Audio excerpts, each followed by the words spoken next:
Driver बलम 3 number के यारे ठोक दे बेला हमार ड्राइवर बलम 3 नंबर के यारे ठोक दे बेला। जब देखे सड़किया फाका दौड़ावे लागे चाका, जब देखे सड़किया फाका दौड़ावे लागे चाका। हकत हकत गाड़ी रोक देवेला ड्राइवर बलम 3 नंबर के यारे ठोक देवेला हमार ड्राइवर बलम 3 नंबर के यारे ठोक देवेला।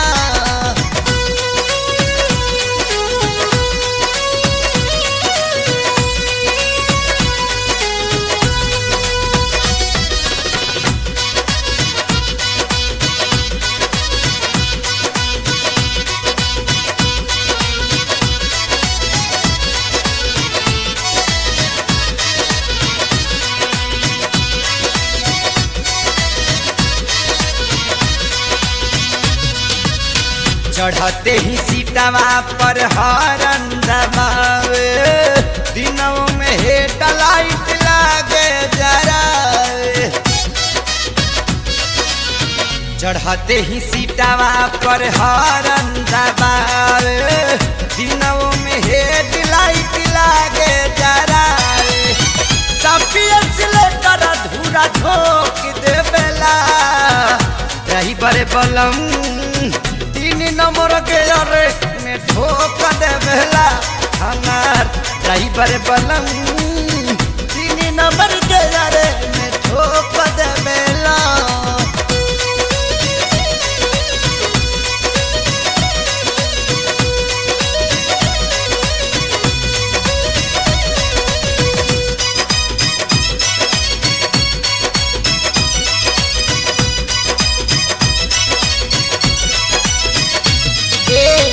आगे इस स्पीड में ना देखे ऊंचा खाला, लागेला पलट दी ऐसन बुझाला। आगे इस स्पीड में ना देखे ऊंचा खाला, लागेला पलट दी ऐसन बुझाला।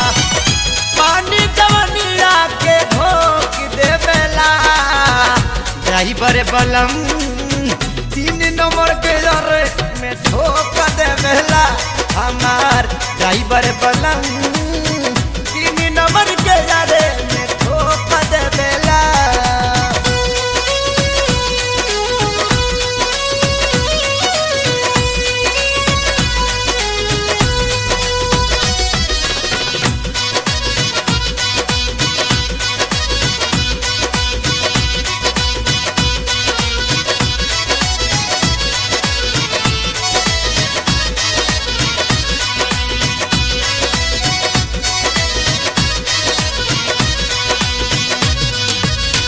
हाथी लेला मुँह में ई तुलसिया जरादा, चल तो डगरिया उड़ावे लागे गारादा। हाथी लेला मुँह में ई तुलसिया जरादा, चल तो डगरिया उड़ावे लागे गारादा।